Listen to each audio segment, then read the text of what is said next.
Hello.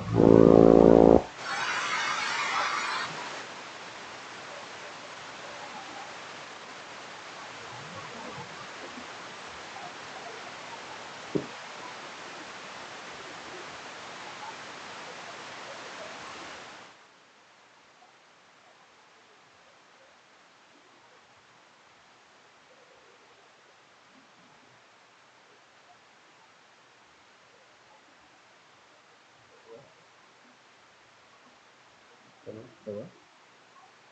Hello. Hello. Okay, hold on.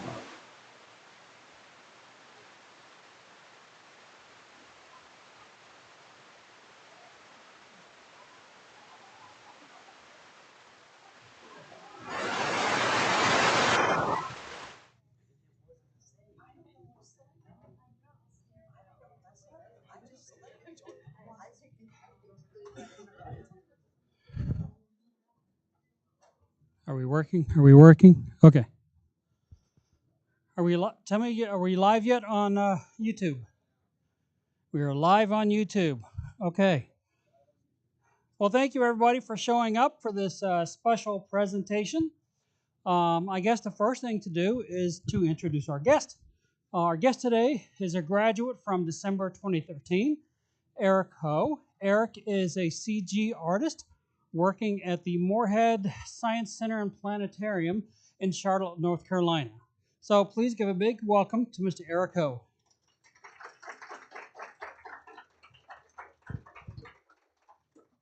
Thank you, Eric. Thank you for that great introduction. Yeah, so as you're saying, I graduated in 2013, so that means I started my Dave school in exactly 10 years ago to this month in January. Um, Never even visited the school, just came down and started it, and here I am. So yeah, I've got some outlines here that Keith Michael very graciously provided me. Um, so yeah, I work for the Moorhead Planetarium. We do full CG dome shows. If you've ever been to a planetarium, you've been where you sit back and there's a giant dome above your head. So we do full CG for that. It's definitely a different kind of workflow than what you're typically doing in animation. Um, Very deliberate, slow camera movements. You don't want to do anything fast because it's a giant screen and people might get motion sick. There's also no real cutting, no hard cuts during the editing. We also do VR games. So we just are on our third phase of a VR game now, directed towards middle school age kids. Right now, we've got, I think, 24 different sites around the country, libraries, museums, where our game is currently being played. Um, and we just finished our uh, dome show called Mission to Mars. Right now, it'll start playing in March in Chapel Hill and at our sister site, the Bell Museum in Minnesota, I think. And then after that, you might see it in other places around the country. But yeah, so that's what I do currently now. And uh, so I've done a little bit of everything since I've graduated from Dave.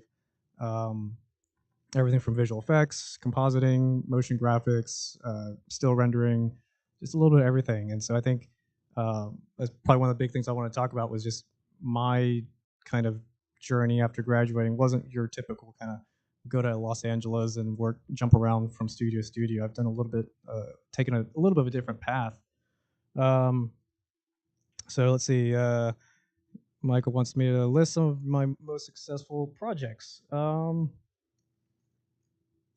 the coolest one was I did a thing that was in Times Square in New York City. It was for a client. Um, they wanted, so there's these giant screens in Times Square that do this cascading waterfall effect. So I had to make some graphics for that, and that was pretty cool. Um, yeah, that's probably the biggest one physically. Um, let's see here. So yeah, I guess I can show my portfolio now, which is basically my demo reel, which as in a working professional case, it's a almost 2-year old demo reel, so it's never up to date. But yeah, We can just roll it, and then I can talk about bits of it.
I have to say, my demo reel is a little awkward without sound, but it's okay.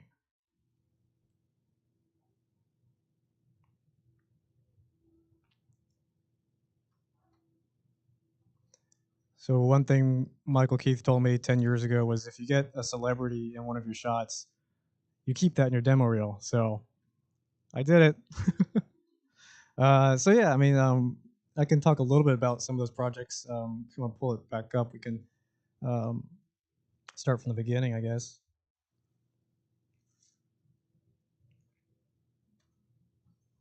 Yeah. So the first shot, this is from one of our clients. This is from whenever I was working for a advertising agency. Their big client was Blue e-cigarettes. This is all done in Maya, rendered in Arnold. Um, just did some really just simple, mostly like 3-point light setups. Um, and then the client was really cool. They just kind of wanted, really cool stuff. Their brand was to be, exciting and edgy, and um, we were kind of given free range on this. They wanted the specific uh, wording, the type on the that you see on the video.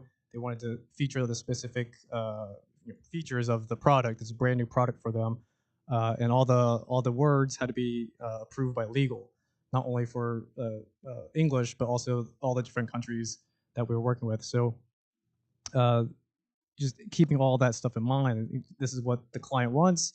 Let's start with a storyboard, and how can we show all the features the client wants, and make a cool video out of it. And there's a few other of those, but I can tell you, man, whenever your product is just a cylinder, there's only so many animations and camera moves you can do to make it interesting. So, you kind of do them all and kind of try to make it look as cool as you can in editing. So I did all the editing in Premiere Pro. Uh, chose I chose the music. We used Artlist.io, and I would just edit to the beat of the music, and just kind of pick out shots that kind of made sense and looked cool, and also hit that feature list that the client was looking for. All right, we can move on to the Lindy's.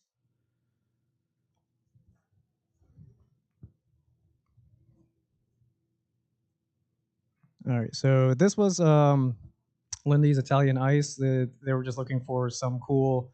This is for a different advertising agency. They were looking for something to have online. The real ad, which of course I've condensed it down for the demo reel, but the real ad, later on there's a CTA that pops up. CTA is call to action. Once I joined the agency world, I had to pick up a lot of these new terms that were new to me because it's really a different industry. Um, so a call to action would pop up. Somewhere else would be like some other. There was a floating sign or something that helped um, talk about the product. But yeah, this was a cool one. I just modeled everything in Maya. Did the water sim. I tried out a bunch of different things. I tried Bifrost.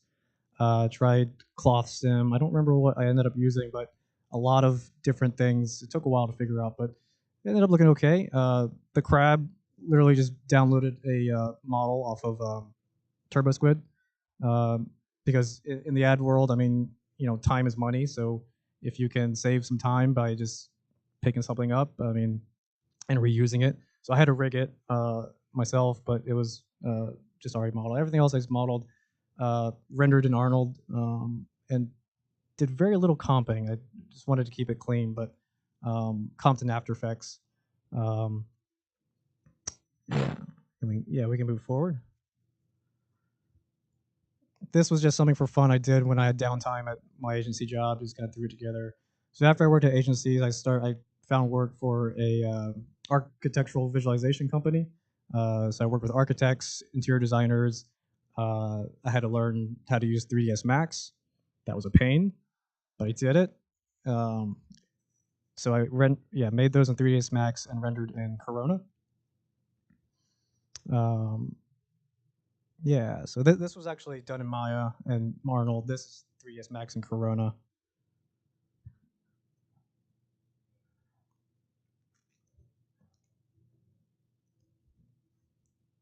So I think that's mostly it. This was just another for fun project at work when we had downtime. This is done in Maya and Arnold. But yeah, so I think one of the things I want to stress is, I think Dave's school gives you a really good foundation, some really good skills out the door, but it's really going to be up to you to really kind of hone those skills afterward and maybe learn some new things. So whenever I left Dave's school, I had never used After Effects before. I had to learn it because I started working at these agency studios. I first started freelancing. And all the agencies, they use Adobe products, they use Mac computers. So I had to pick up After Effects. And after a couple of years of doing that, I ended up even teaching After Effects and Premiere Pro at the University of North Carolina at Charlotte, and also at Winthrop University. But yeah, I mean, I think that's mostly it for this, but let's see here. All right. Michael Keith's very useful outline. Thank you. Before I came to Dave's school, I was that's really interesting. Before I came to Dave's school, I worked in mostly middle management corporate jobs. I had already gotten a degree from college. I had got a degree in finance and I got a degree in marketing, and I just found that stuff to be really boring, and I wanted to do something else. So I remember one of my jobs on my breaks, I would go to like the Barnes Noble bookstore and flip through magazines, and one of the magazines was like the 3D World magazine, or one of those 3D artist magazines, and I would flip through them and think like, man, this stuff's really cool, but I could never do this. This looks way too complicated. And there was a one-page ad in one of the magazines for the Dave School, and I was feeling pretty down about my job. It was pretty lame and pretty boring. I was making cool spreadsheets, but nothing else. So I ended up quitting my job, and I applied to Dave School in November. I got accepted in December 2012, and I drove down to Florida in January 2013 and started my first Block 1 class. Had never used a 3D program before. I knew a bit about 3D stuff just from playing video games and watching movies, but had never done anything like this before. Dove right in, and yeah, it was quite the experience. I think my next thing is to talk about the experience. Yeah, so my experience here was I had a great time. We were the last night class, so this is probably new to you guys, but back then, Dave's school had two sets of classes, one in the morning and one at night. So my class started at, I think it was 6 p.m. to 11 p.m. The school was also open 24/7 back then, which made for some interesting nights. Uh, I've slept in the break room there or upstairs, and I've slept in the classroom downstairs before too. So good to know. But yeah, I had a great time. Met some really great people. You know, I think I tell my students this at the universities, but you know, some of your best uh, some of your best assets might be sitting right next to you right now, and that's just because of the connections and you know the people that you make, and you know even if you just make some friends, that's great too. You know, I still keep in touch with quite a few people from my graduating class, even though you know they're in different parts of the country. We still play games together. Or, you know, we actually did an impromptu class reunion a couple years ago here in Orlando. So yeah, I'd say my experience was good. I know it's different for everyone, but um, that was a great time.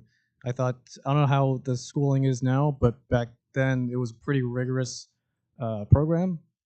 We started our class with 33 students. We graduated with 11.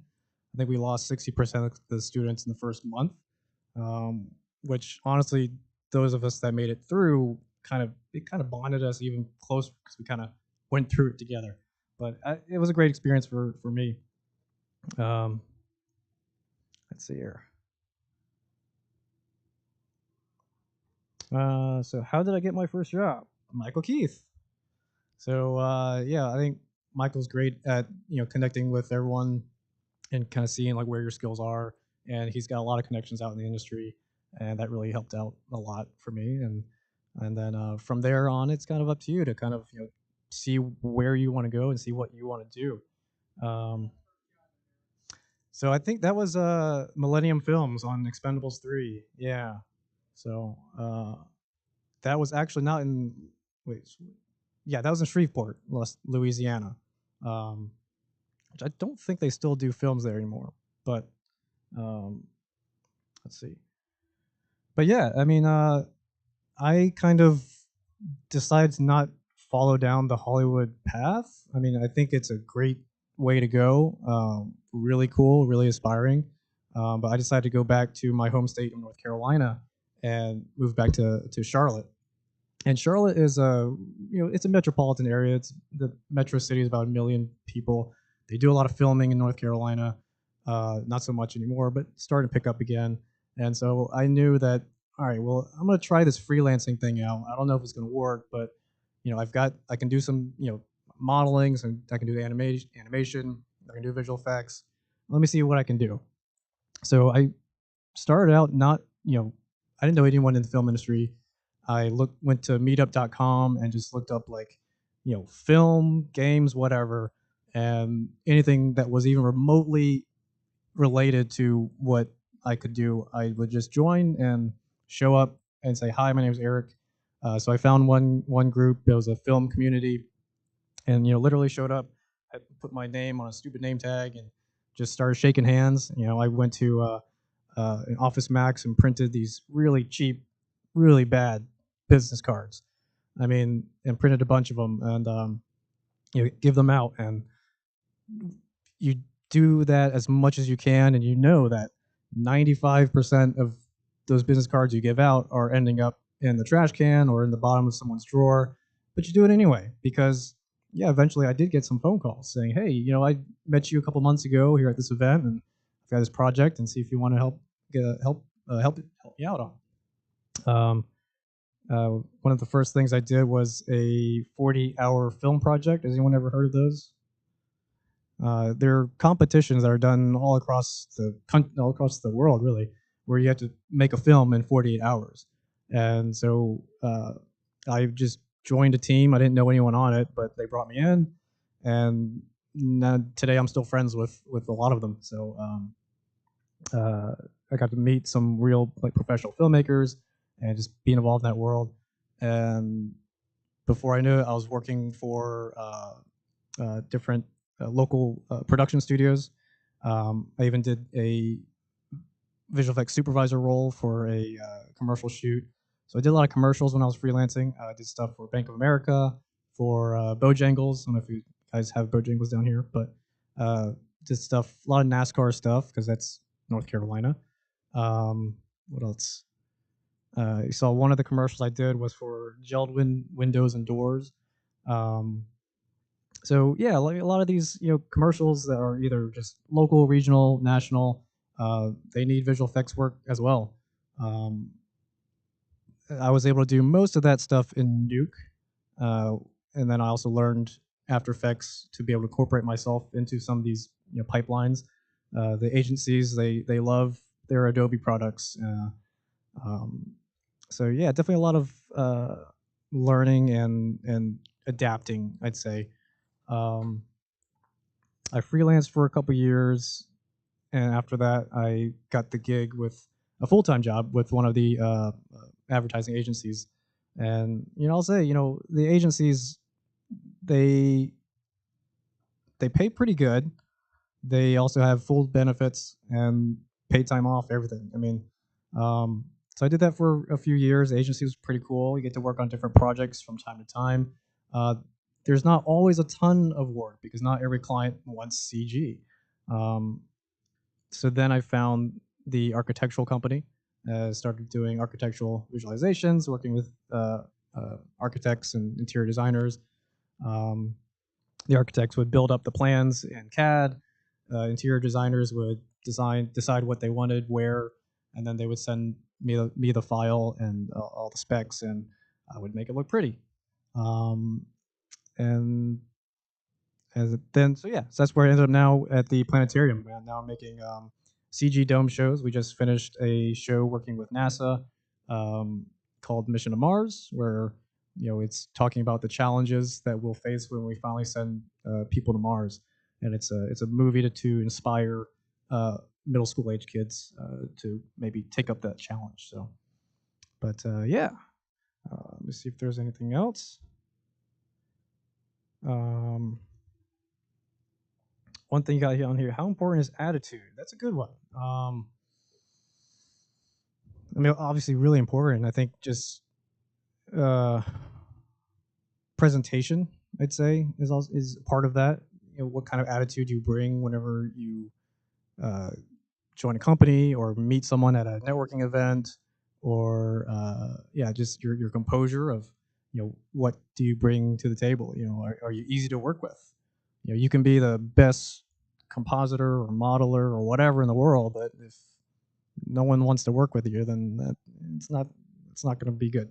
So um, yeah, I don't know. Any questions or?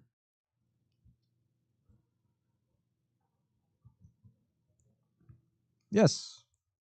What kind of work do you prefer to do? Because you've done TV, you've done film, commercial, now you're doing what, film videos for planetarium. Do you have something that you, a certain style that you prefer to do, or?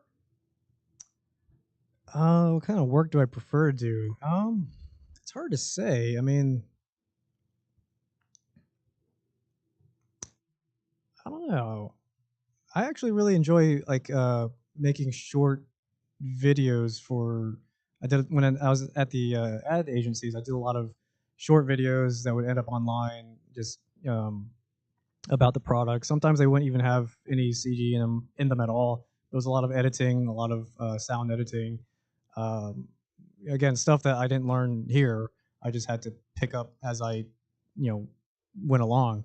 Um, but then in those, I would incorporate sometimes some visual effects, even if it was just simple motion tracking um, or something. But just the challenge of just making a, a short video that the client approves of, that likes, that says what they want to say, but then you can also add in your own uh, fun stuff too as well. But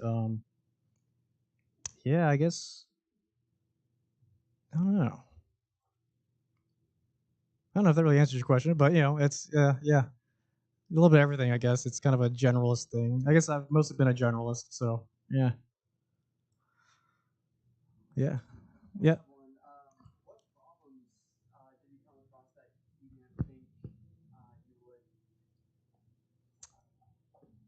What problems did I come across that I didn't think I would?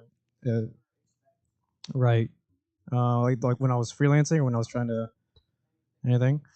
That's a good question. Problems.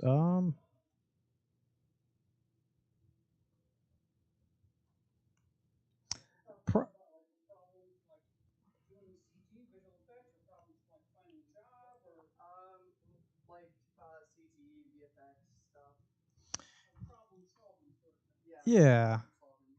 What problems? I mean, honestly, probably just adapting to different software, different work pipelines. Like I said, at the ad agencies, they love Adobe products. They love Mac computers. So I had to use a stupid Mac computer. Um, I had to learn After Effects, which coming from Nuke and then switching to After Effects, man, it wasn't fun. I'm always like, oh man, Nuke's so much better. But now that I know After Effects much better, I understand its niche place and how it can do a lot of things much better than Nuke can. And now I use both programs, just depending what I need to do. So just adapting to different programs. Uh, right now, I'm learning Houdini, um, which is also just a whole nother game. I had to learn 3ds Max whenever I started working for the interior architectural company, uh, which that wasn't too hard to learn, but just you get ingrained in certain ways. Um, Learning different rendering programs. Um, yeah, I'd say just learning different pipelines and different ways to work, I guess. Yeah. Was there a question over here or? Yeah.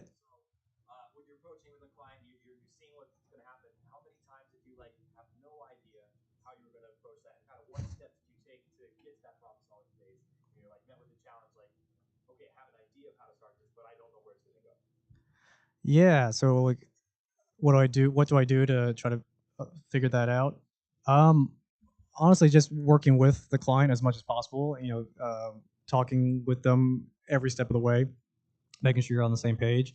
Um, for sure, it can be difficult because a lot of the clients they don't know anything about CG or 3D or animation, but they have a vision and they want to. This is what it's going to look like. It's going to be amazing, and they might be great storytellers or great writers or whatever, but they don't know how the logistics of it actually works. So then it's kind of up to you to not necessarily bring them down to the real world, but say, hey, look, within expectations, let's talk about this, what this will realistically require. Um, but yeah, just I mean, communication as is going to be key in pretty much anything you do in life. So especially in business. So yeah, it's a good question. Um, yeah.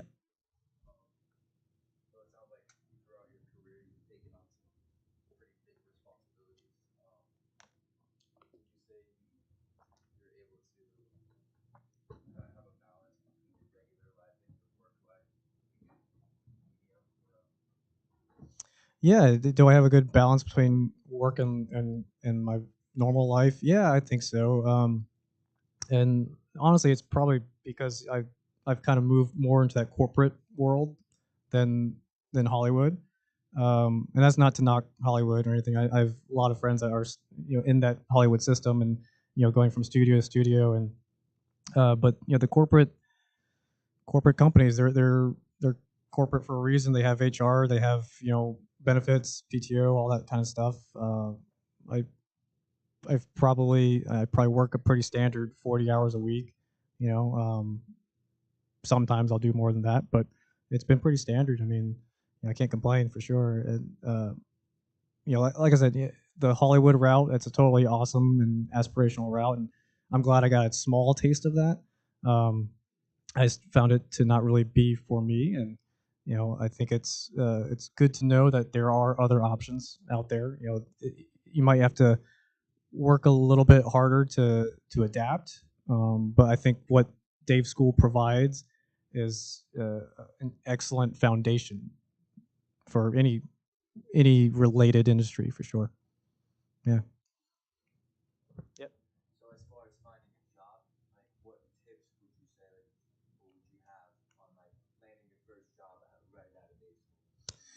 Yeah, I mean, of course, having good work to show, um, having a good reel, trying to coming out of school, your reel is probably going to look a lot similar to other your classmates' reels, and that's just by kind of design.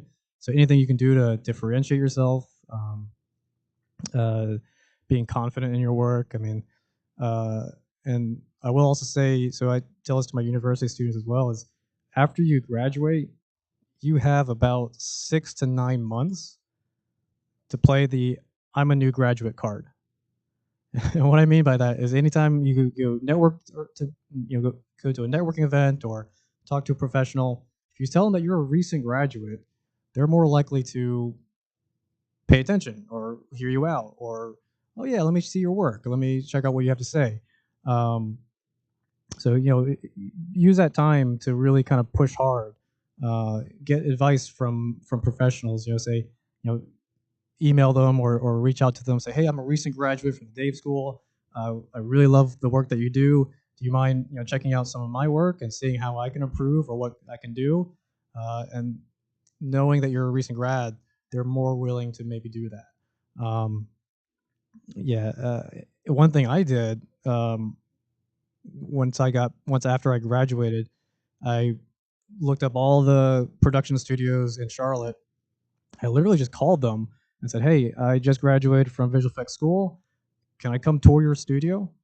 I think out of like 8 or 9 that I called, like 5 picked up and answered, and 4 of them were like, "Ah, we're really busy. We can't do that." And one of them said yes. And then, so I went there. They showed me around the studio, sat me down, looked at my demo reel. I think the guy was ready to give me a job too, but I was already lined up to go to another place. So I mean, it never hurts to just ask, and like I said, you pull that graduate card, and they're more likely to say, yeah. If you're just a random dude, then they might not be like, nah, that's okay. But if you tell them you just graduated, then they're like, oh, okay, that sounds cool. Let's see what you got. Yeah. Yes, sir. One of the overarching things that I'm hearing from you, and this is mostly me not pushing you to say anything specific, is how important a big part of your job searching was, not just your first job, but a lot of the other jobs, was networking. Mm. When I start talking to you guys in your part four, I start talking about, but I tell people, see if you can network with people who come to school. Are you okay with people reaching out to you, like maybe on LinkedIn and maybe making a connection? Yeah, for sure. Yeah, I'm on LinkedIn, Eric Cahoe. Definitely feel free to reach out to me. You can send me a message. I've had past students email me for advice on stuff, and I'm happy to, you know, to talk about whatever. So, yeah, you guys are definitely welcome to reach out to me. I think we might be hanging out for just a little bit after the presentation, so you're welcome to come up and say hey or whatever. But yeah, networking. I mean, I think that definitely got me everything really, just networking. Like I said, just showing up to random events that were even remotely similar to VFX or design or something, even like a graphic design meetup or something. I would maybe even attend that just to broaden your network. Um, but yeah, I mean, I've had connections happen through other connections. So people have said, uh, you know, they'll be talking with someone, and they'll be like, "Oh, you know what? You need this thing. I met this guy a while back ago. Let me see if I can find his business card." So it's one of those things like you just never know where it's gonna go. So you might as well try. Um, but yeah, that means putting yourself out there, uh, being confident and sure of yourself. And a lot of times, yeah, I mean, um, sometimes what I would do is just kind of almost be like an actor. Is just like I don't mean like faking it, but I mean just kind of putting up, giving yourself that confidence to just go up and just say hello, or to show your work, or to talk to someone. So um, yeah, definitely important. Yeah, back there. Sort of building off the previous questions, is there anything you know now that you wish someone had told you that you knew when you were a student or graduate or just starting out after graduating Dave? Something that I wish I knew then that I know now. Um,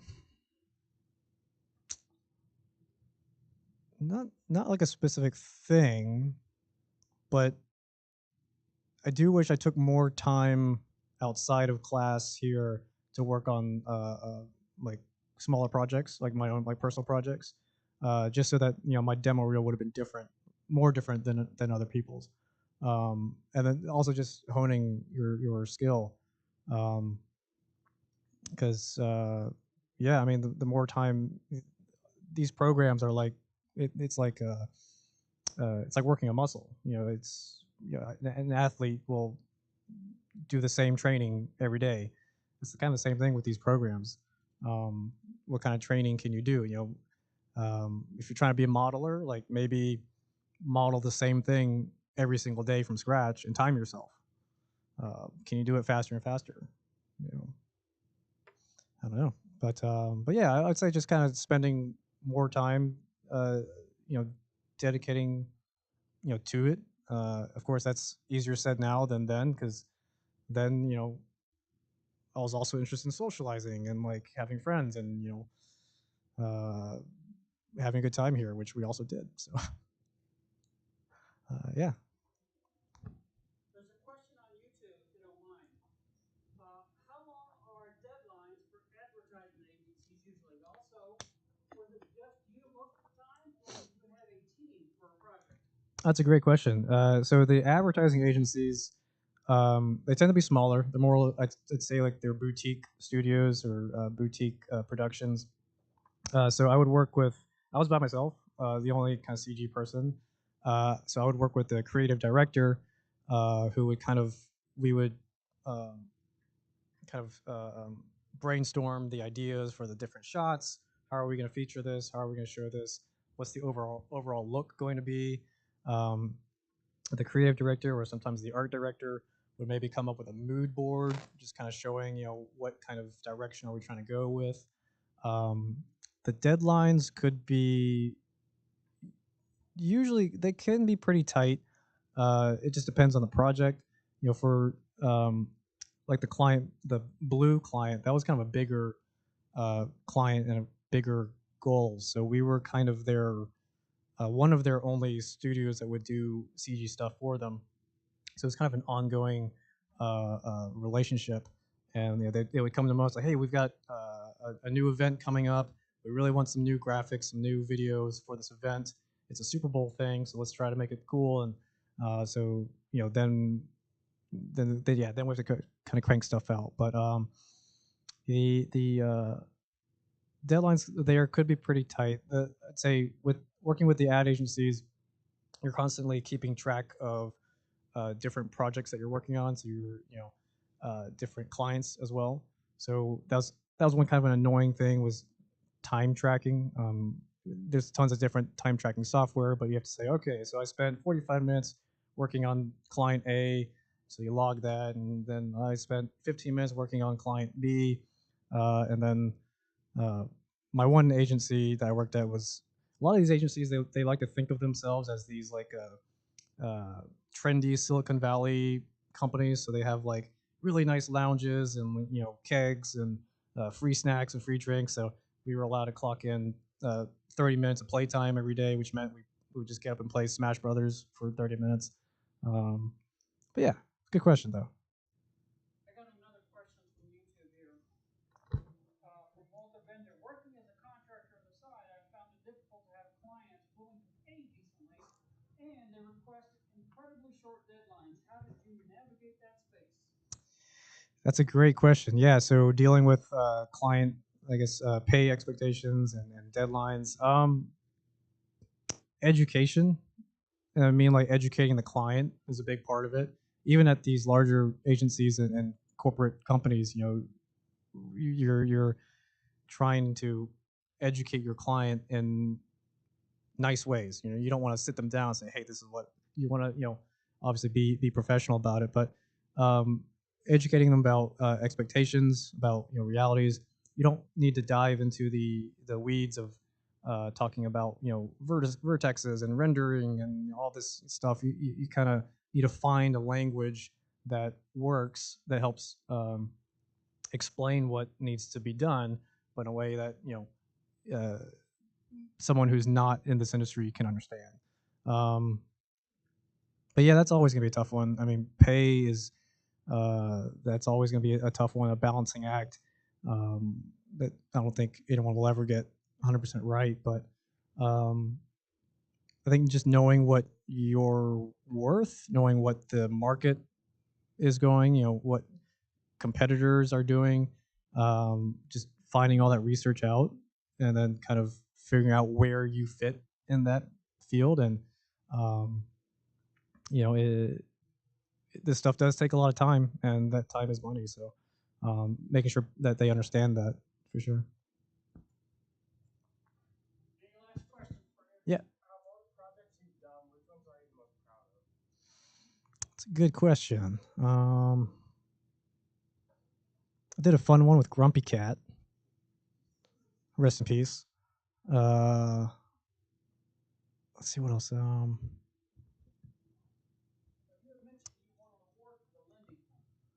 Yeah, well, I didn't win the award. That's one thing. If you work for a corporate company, you don't get the award. They do. The Lindy's Italian Ice won Addy Awards. Um, let's see, those were fun. I did enjoy those because I really had the free range to kind of make those however I wanted. I worked with one art director who she basically came up with she kind of sketched out the idea, the floating island, the thing, the summertime vibe, and then I was just given free range to. I was like, oh, let me just make a sandcastle. Let me make a plastic, shovel and bucket, and let's get a crab in there. Why not? And I'll animate some seagulls flying, and I got, I did all the sound effects and all the music, and that was fun. So yeah, definitely enjoyed that. Yeah. Yes.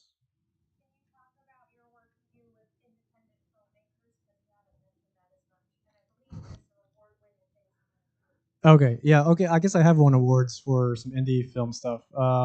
So when I started networking in Charlotte, I came across lots of local filmmakers, lots of really talented people. Film writers, camera operators, DPs, everything. And we worked. Let's see. Yeah, so I joined early. I found a group called the Carolina Film Community, and just through networking and just being positive and like being willing to help out with projects or willing to help out with whatever. I started even helping out with the meetings. So then, I think by the end of that year, I was on the board of advisors for the film community, and through that, I just kind of helped out with events, and people would come up to me and introduce themselves to me, and they would just see me either up speaking or they'd see photos of me at the events, and they'd come up and introduce themselves.